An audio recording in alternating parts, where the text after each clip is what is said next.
Hello everyone and welcome back to my channel Edmon Mendaros, and for today's quick tutorial, I'm going to show you guys on how to resolve if you're having an issue with the drag and drop feature on your Windows 10 or Windows 11 computer.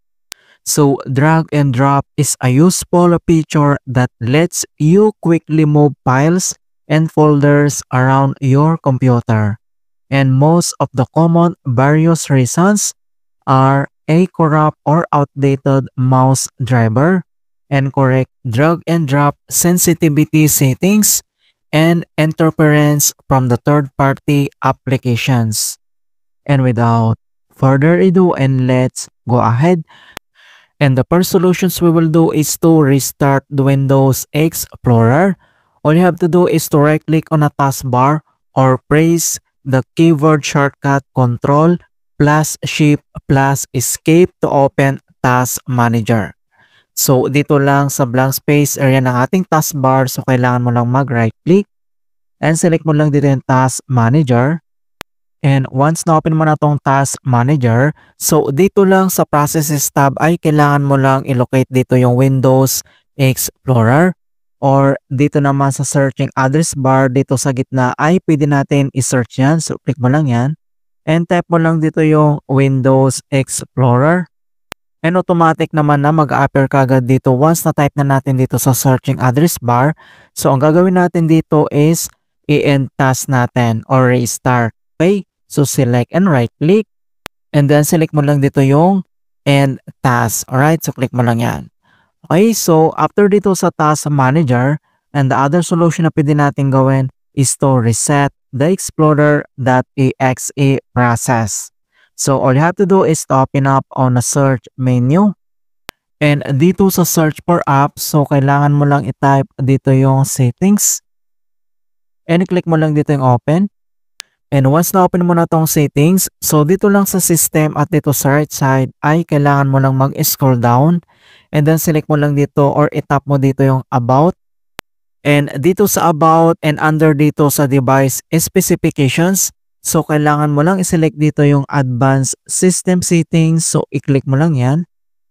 And pop up itong system properties. So ang next step, so kailangan mo lang i-select dito yung advanced and then dito lang sa performance and kailangan mo lang i-tap dito yung settings. So click mo lang yan. And dito sa performance options, so ang next step ay kailangan mo lang i-select dito yung advanced. So click mo lang yan. And then dito lang sa processor scheduling and susunod dito yung adjust for best performance of. So i-select mo lang dito yung programs. And then dito sa right side under dito sa virtual memory, kailangan mo lang i-tap dito yung change. And dito sa virtual memory, so kailangan mo lang i-check to automatically manage paging file size for all drives. So kailangan mo lang naka-check itong box. So kapag naka-uncheck, i-check mo lang yan.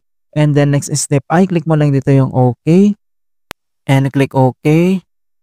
Click OK.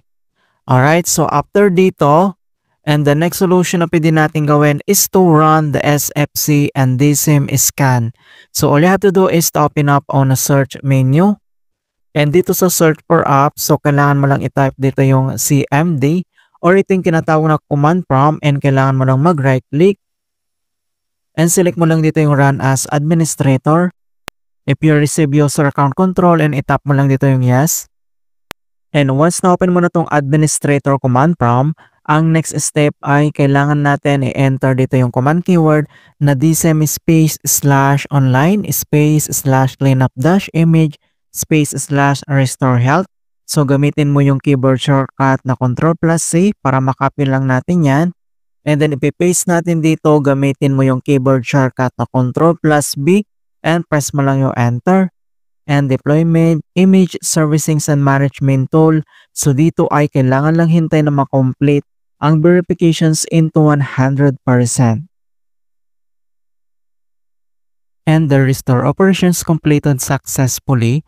And the next command keyword na kailangan natin i-enter. So just type this command keyword SFC space / scan now. So in all small letter lahat, hindi yung /scan now, that is one word. And press enter. and beginning system scan. This process will take some time. Beginning verification space of system scan. So dito ay kailangan lang hintay na makomplete ang verifications into 100%. And finally, verifications 100% complete. And next step, so close lang natin tong CMD at dito lang sa start menu and kailangan mo lang mag-restore. Okay, so click mo lang yan. Alright, so ganun. Ayan, so ganun lang po ka-simple on how to fix drag and drop not working in Windows 10 or Windows 11. And please don't forget to like this video, subscribe to my channel for more quality content. Thank you guys and see you in my next tutorial.